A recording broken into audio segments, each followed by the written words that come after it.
Bienvenue sur Horat, l'émission féministe hebdomadaire de M24. Le féminisme, comme je le rappelle souvent, a pour vocation de promouvoir l'égalité politique, économique, culturelle, sociale et juridique entre les femmes et les hommes, en militant pour les droits des femmes au sein de la société, mais aussi au sein de la vie privée. Avec pour objectif principal lutter contre les inégalités et les injustices dont sont souvent victimes les femmes. Mais pour parvenir à cette égalité, il faut des militantes, mais aussi des militants. Il faut faire participer les hommes et les garçons dans la lutte contre les inégalités entre les femmes et les hommes. Il faut les encourager à s'engager, à s'impliquer pour un changement des mentalités. Il faut aussi lutter contre les stéréotypes de genre en encourageant une vision positive et inclusive de la masculinité. Je reçois pour en parler Soufiane Hennani, docteur-chercheur en sciences de la santé à la faculté de médecine et de pharmacie de Casablanca, podcasteur, chroniqueur et activiste pour l'égalité des genres. Soufiane Hennani, bonsoir et merci d'avoir accepté l'invitation de Horat. Bonsoir, merci pour l'invitation. Alors c'est un plaisir. Donc Soufiane, je rappelle donc que vous êtes un docteur-chercheur en sciences de la santé à la faculté de médecine et de pharmacie de Casablanca, mais vous êtes aussi militant pour l'égalité entre les hommes et les femmes. Vous avez créé Machi Rojoula, un podcast pour questionner les masculinités au Maroc, et vous animez depuis des ateliers d'éducation aux masculinités positives auprès des jeunes. Alors racontez-moi d'abord ce parcours assez atypique. Que vient faire la biologie, la recherche, avec les podcasts concernant la masculinité, la définition du terme Rojoula. Donc comment on en arrive là, Soufiane? Écoutez, c'est une bonne question, une question légitime. C'est même la même question que mon père m'a posée quand j'ai commencé à faire le podcast Machi Rojoula. Je pense que la biologie moléculaire, la science de la santé, ce doctorat que j'ai fait, c'est quelque chose qui me passionne professionnellement. Mais après, en tant que Soufiane, en tant qu'être humain, en tant que citoyen marocain, je voulais aussi me rendre utile et faire quelque chose qui me passionne, qui me parle. Et c'était justement cet engagement pour les droits humains et pour l'égalité des genres.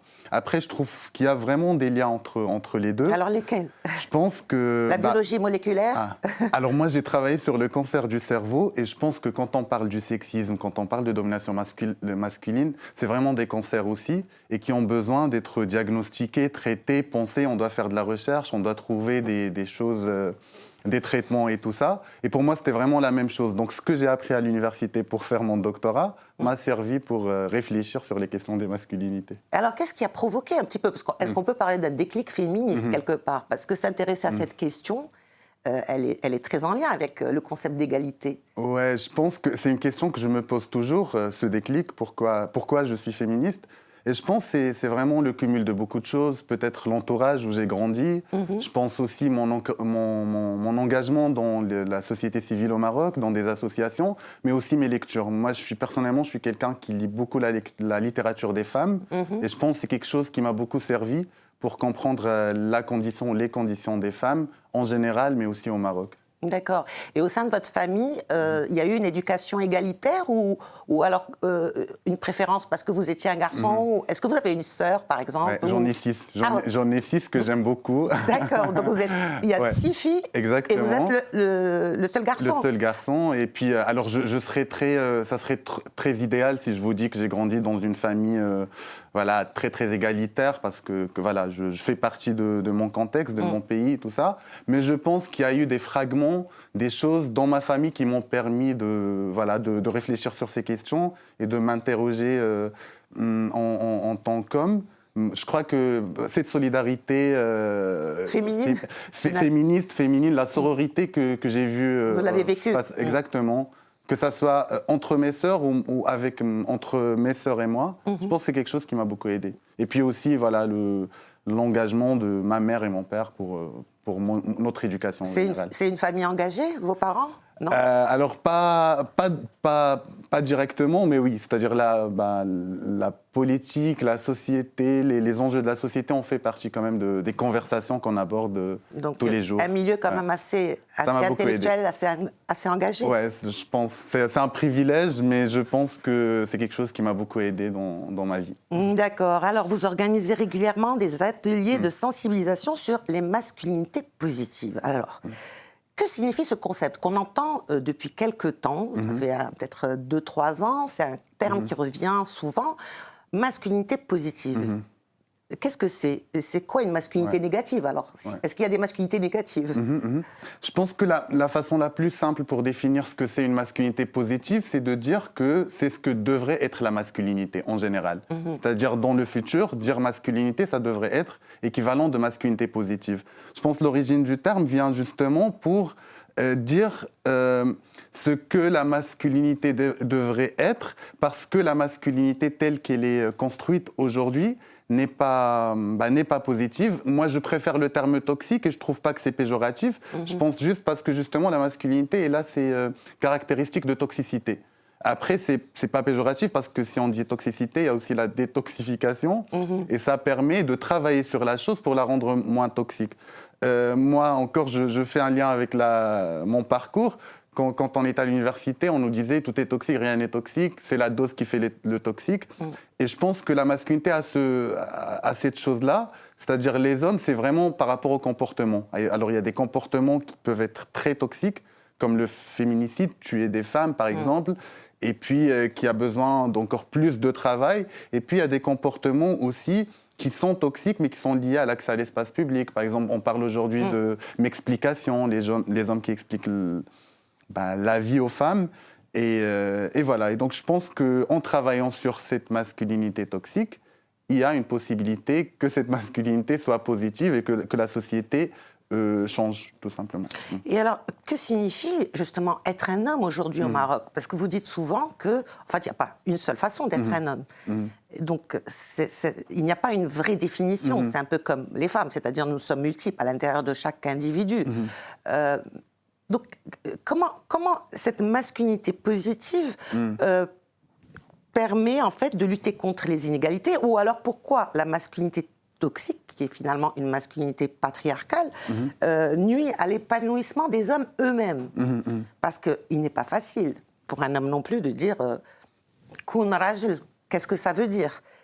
Quels sont les ingrédients d'al-rujula entre guillemets? Donc il y a des injonctions aussi patriarcales. Donc c'est quelque chose qui vous révolte aussi, qui vous parle? Évidemment. Je pense que c'est même le point de départ de tout ce travail sur les masculinités toxiques. Moi, je dis que, en fait, tant que les hommes font partie du problème, ils doivent faire aussi partie de la solution. Et puis, je ne pense pas que les masculinités, c'est pas un destin, c'est pas quelque chose. Les hommes ont des comportements toxiques et puis c'est comme ça. Je pense que c'est une construction, c'est quelque chose sur lequel on peut travailler par la sensibilisation, par l'information, par l'éducation. Et quand vous m'avez posé la question sur ce que c'est être un homme aujourd'hui, moi je pense qu'être homme aujourd'hui est très pluriel. Moi, depuis que j'ai commencé les ateliers sur les masculinités positives, je rencontre les jeunes, les gens, les hommes, et je leur pose la question. Et je pense que ce que c'est qu'être un homme pour eux est quelque chose de très très pluriel, et c'est une bonne chose. Après, moi, probablement, ce qui me dérange déjà le plus dans les masculinités, c'est le fait de l'associer à des caractères, à des traits qu'on peut trouver chez tout le monde. C'est ça. Moi, ça me révolte justement quand quelqu'un me dit être un homme, c'est être courageux. Parce qu'il y a des femmes courageuses, il y a des femmes responsables. Et puis, donc, être un homme, c'est d'abord c'est un genre. Et puis, voilà, donc c'est un genre, c'est pluriel et chacun vit sa masculinité. Et il y a plusieurs façons d'être un homme. Tout à fait, il y a plusieurs façons d'être un homme. Mais alors, dans ces ateliers, vous recevez des jeunes, c'est des jeunes garçons, des jeunes filles, les deux, c'est un public mixte? Pour expliquer cette notion? Oui, alors c'est les deux. Et la base de ces ateliers-là, c'est vraiment faire un travail de déconstruction et de désapprentissage. Je ne vous apprends rien quand je vous dis qu'au Maroc, justement, on grandit et dans le monde aussi, on grandit dans des cases. C'est-à-dire, dès la naissance, ils nous expliquent ce que c'est. La société nous met dans des cases. Alors, par exemple? Par exemple, il ne faut pas pleurer. Un homme, ça ne pleure pas. Une fille, elle doit s'asseoir d'une façon très différente d'un homme. Les garçons ont accès à l'espace public d'une façon très libre, alors que les filles doivent faire beaucoup plus attention, ils ne doivent pas sortir et tout ça. Donc, mais vraiment tout, c'est-à-dire même le choix des fois des jouets. Les filles doivent apprendre à faire la cuisine, les garçons doivent ne pas apprendre à faire la cuisine. Moi, il y a quelque Jouer au docteur. C'est ça. Et puis le choix des métiers aussi. Moi, il y a quelque chose. Récemment, j'étais dans ma ville natale, El Jadida, et j'ai vu comment un homme apprend à son fils à nager. C'est-à-dire, on le jette. Oui. Et puis, des fois, même la façon dont on apprend les choses. C'est ça, exactement. C'est brutal parce que c'est un homme, il doit survivre. C'est limite, on est en train de former un guerrier. Et je pense que toutes ces choses-là font que, voilà, aujourd'hui, je fais ces ateliers-là pour réfléchir. Moi, dans ce que je fais, je suis ouvert à tout le monde. Donc, les jeunes, les moins jeunes, les adultes, les garçons, les femmes, les parents aussi. Je pense qu'il y a un travail important à faire avec les parents aussi pour les sensibiliser sur ces questions et surtout pour leur expliquer pourquoi c'est important aujourd'hui. Les jeunes papas notamment qui ont des enfants qui doivent apprendre aussi à déconstruire ces clichés dans lesquels ils ont baigné. Ouais. Alors notamment, donc un homme ça pleure alors, Soufiane. Évidemment, mais je pense que ça c'est... Alors il y a une féministe que j'aime beaucoup, Bell Hooks, qui dit que l'origine de tout ça, de toutes ces inégalités, c'est vraiment le détachement qu'il y a entre un homme et ses émotions. Et puis, donc la traduction de tout ça, c'est vraiment tous ces problèmes qu'on voit dans la société. Moi, je pense qu'un homme, ça pleure, et c'est un point de... Voilà, c'est de la force de pouvoir pleurer. Et peut-être qu'une femme devrait aussi apprendre à mieux gérer ses émotions dans ce cas. Tout à fait. Pour être moins, disons, fragile, moins susceptible d'avoir des soucis. Il faut aussi qu'il y ait un apprentissage dans les deux sexes. Oui, et puis je pense que pleurer, justement, ça aide aussi à renforcer des fois, c'est-à-dire savoir quand est-ce qu'on pleure, quand est-ce qu'on se lève, et c'est ce qui fait l'équilibre de nous en tant qu'êtres humains, qu'on soit des hommes ou des femmes d'ailleurs. Alors, en quoi la masculinité positive joue-t-elle un rôle essentiel dans la santé mentale et au bien-être des hommes? Quels sont aujourd'hui les problèmes que peuvent rencontrer les hommes à ce niveau-là quand ils sont, on va dire, légèrement différents, pas tout à fait conformes à l'image qu'on attend d'eux, à cette notion notamment de virilité qui est guerrière, qui est un homme, ça ne pleure pas, un homme, ça se maintient, ça se tient. Quand on est légèrement différent, comment on vit ça et l'impact mental sur tout ça? Ouais, je vais peut-être répondre en donnant un exemple. Récemment, je suis allé chez ma psychologue et il trouvait courageux que je vienne la voir le matin. Et il me dit que la majorité des hommes préfèrent venir le soir quand il n'y a personne. Et il me dit déjà le très peu d'hommes qui viennent. Ils viennent la voir. Et je pense que déjà, ça c'est un problème, c'est de ne pas pouvoir... reconnaître ses faiblesses, non? C'est ça, exactement. Et se faire consulter. Je crois que c'est un problème général déjà au Maroc, l'accès à la santé, à la santé mentale. Mais surtout pour les hommes, parce qu'il y a le peur de jugement, du regard de l'autre. D'ailleurs, des fois, le regard des femmes aussi. Tout à fait. Le regard de la famille, des collègues du travail. Et je pense qu'après, les chiffres sont alarmants, mais partout dans le monde. C'est-à-dire le suicide. Alors, c'est vrai que les tentatives des suicides sont très élevées chez les femmes, mais le suicide lui-même est beaucoup plus élevé chez les hommes. C'est-à-dire les hommes se suicident. Ils ne font pas des tentatives, mais ils se suicident. Ça marche pas, du premier coup, quoi. Ouais, et je pense que c'est parce que, justement, il n'y a pas cette reconnaissance des émotions, on les questionne beaucoup moins. Et puis la charge mentale de toute la société, que ce soit dans le travail, que ce soit dans la famille, et de ne pas pouvoir exprimer. Ils portent une responsabilité aussi très importante. Tout à fait. Et je le refais de partager cette responsabilité-là. Je pense que la responsabilité, elle est faite pour toutes les citoyennes et tous les citoyens. Elle doit être collective. Exactement. Et c'est comme ça que ça marche dans la vie. Alors, parlez-moi un peu de ce podcast Meshi Rojoula. Quand est-ce que vous l'avez lancé? À qui il est destiné? Qui c'est que vous invitez? Comment ça se passe? Vous êtes à la 3e saison, c'est ça? Exactement. Alors, comment est née l'idée du podcast et pourquoi ce nom qui est un peu provocateur? En fait, alors l'idée du podcast, le podcast a commencé pendant le confinement. Vraiment, à un moment donné, il y a eu justement le confinement. Du coup, je me suis retrouvé chez moi, comme tout le monde. Et voilà, j'ai commencé je me suis spécialisé à ce sujet. J'ai commencé à faire des lectures sur les masculinités. Et donc, en fait, ce que je n'avais pas, c'était l'outil. l'outil que j'ai envie de développer. Je ne savais pas ce que je vais faire de toute cette documentation que j'étais en train de faire. Et du coup, je me suis dit, est-ce que ça va être une chaîne YouTube? Est-ce que ça va être un livre? Est-ce que ça va être un projet artistique? Parce que je m'intéressais un peu à tout ça. Et donc, un jour, j'ai une amie à moi qui commence à partager avec moi des podcasts qui se font dans le monde, aux États-Unis, un peu partout dans le monde.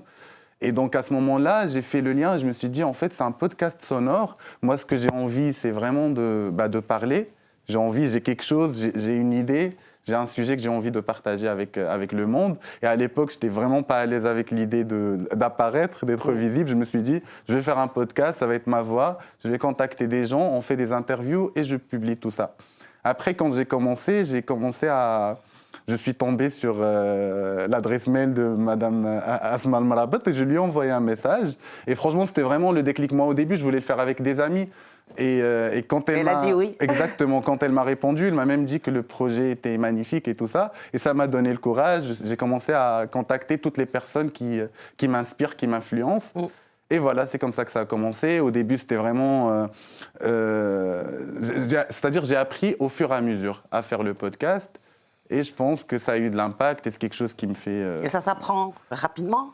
Tout à fait. Il faut une petite formation? Ouais. Je pense au début, en fait, alors un podcast, ça peut être très simple, mais c'est quelque chose qui s'apprend aussi avec le temps. C'est-à-dire, on peut le faire d'une façon beaucoup plus développée. Moi, par la suite, j'ai eu la chance de faire des formations et tout ça. Mais quand j'ai commencé, je savais très, très peu de choses. Donc, vous allez devenir journaliste dans pas longtemps.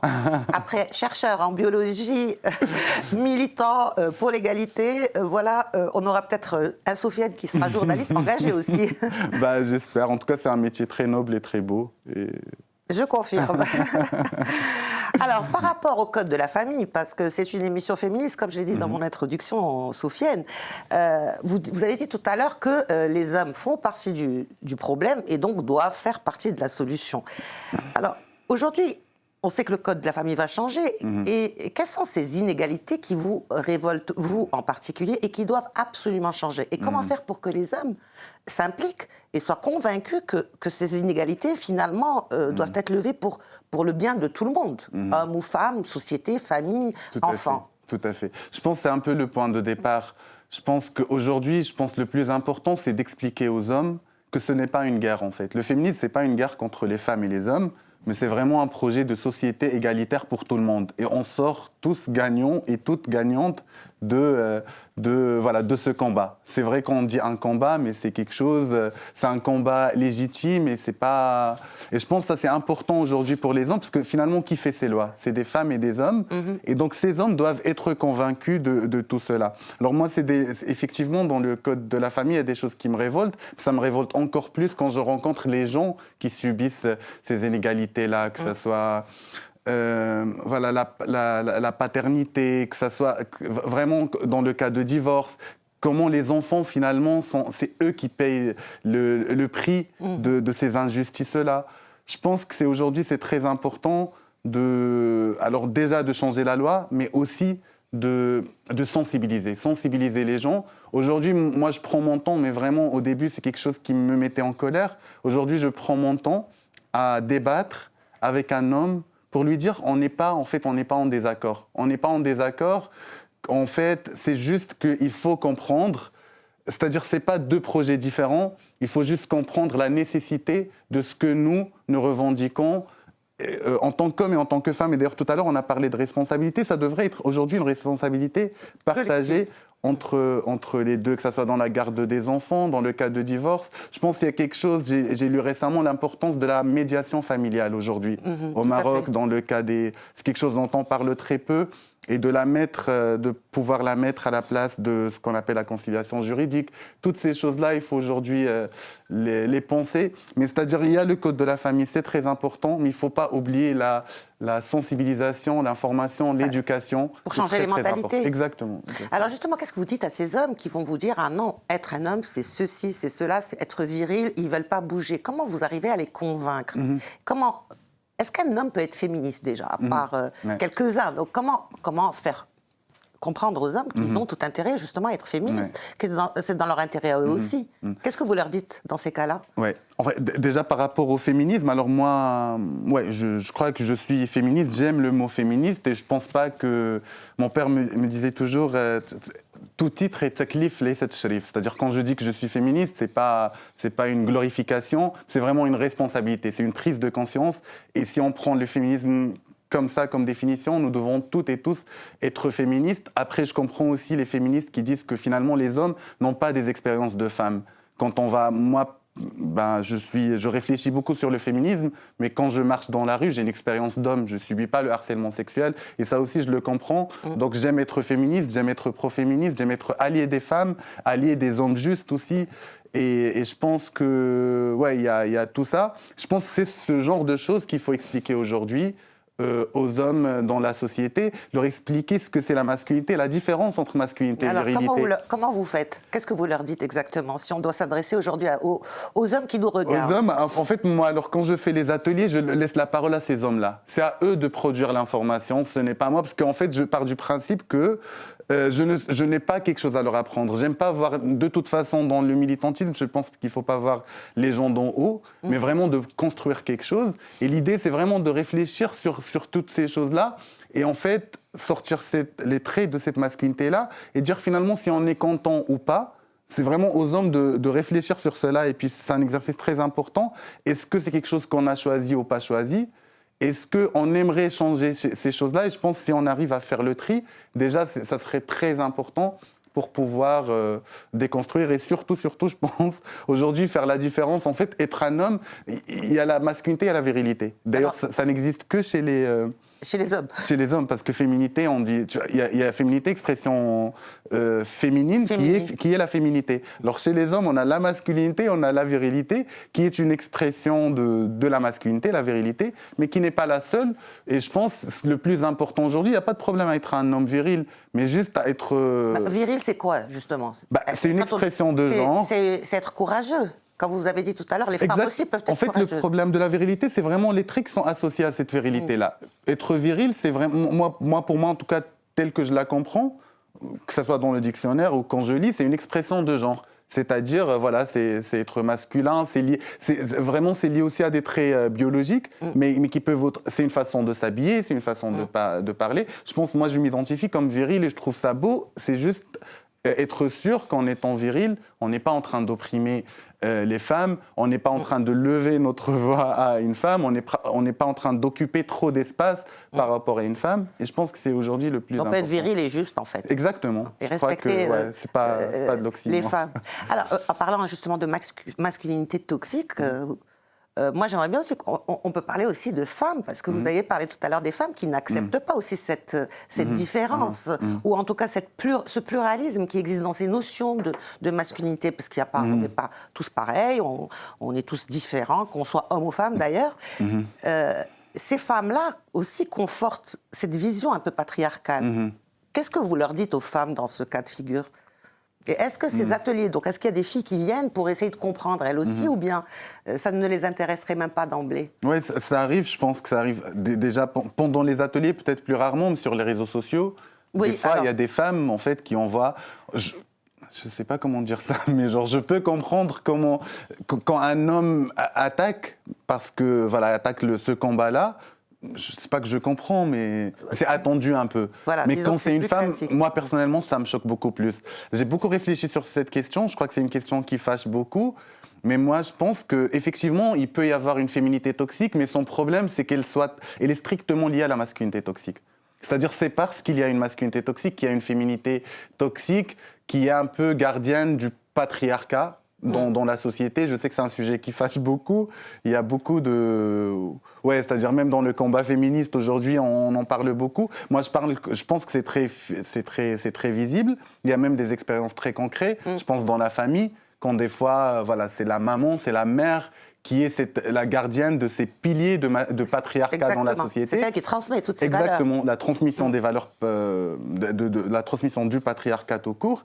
Et je pense aujourd'hui, c'est vraiment le plus important, c'est de pouvoir réfléchir et de déconstruire tout ça. Savoir qu'il y a un système patriarcal, que ce système patriarcal n'a pas de genre en fait. Il peut utiliser tout le monde pour qu'il soit là et pour qu'il soit défendu. Et surtout, je pense que c'est par la connaissance, par la réflexion qu'on peut aujourd'hui convaincre et les femmes et les hommes de l'utilité de déconstruire ce modèle-là pour qu'on soit toutes et tous libres. Hurrat wa hurrin, comme exactement. Cette émission, justement, touche à sa fin et c'est ma dernière question. Que signifie pour vous la liberté et en quoi elle est importante dans le processus de l'égalité homme-femme? Ouais, je pense que pour moi, la liberté, c'est tout, déjà. Alors, il y a une définition que j'aime beaucoup de l'écrivaine marocaine Leila Slimani qui dit être libre, c'est être capable de déplaire et de décevoir. Et je pense que pour moi, c'est ça aussi, c'est voilà, d'être capable de décevoir, d'être là où on ne nous attend pas déjà, et d'être capable des fois de décevoir, je sais pas, des amis masculinistes, et voilà, pour moi, c'est ça. Et puis, il y a aussi autre chose, pour moi, être un homme, peut-être parce qu'on a beaucoup parlé de masculinité, ce que c'est être un homme libre. Pour moi, un homme libre, c'est un homme intègre qui a accès à son cœur. Et je pense du moment qu'on a accès à notre cœur, on est un homme juste, par définition. Parce qu'on ne peut pas commettre des injustices dans la société quand on a accès à des émotions, à nos émotions, et nos émotions nous aident à faire justice sur Terre. J'aime beaucoup cette définition. C'est vrai, c'est la première fois qu'on parle du cœur. Et effectivement, c'est vrai que quand on a du cœur, on ne peut pas être fondamentalement contre, pour des injustices en tout cas. En tout cas, Soufiane Hennani, merci beaucoup d'avoir assisté à cette émission. Je suis honoré. J'espère qu'on aura l'occasion de nous revoir bientôt. Je sais que vous êtes sur d'autres projets, on aura l'occasion d'en parler une prochaine fois. Avec grand plaisir. Je rappelle donc que vous êtes docteur, chercheur en sciences de la santé à la faculté de médecine et de pharmacie de Casa, que vous animez un podcast sur Machi Rojola, donc à destination de jeunes, de moins jeunes, pour expliquer justement ces notions de masculinité, et que vous militez pour les hommes, pour les femmes, avec pour une meilleure égalité, pour une masculinité qui soit apaisée, positive, pour une société finalement qui est plus juste et plus égalitaire.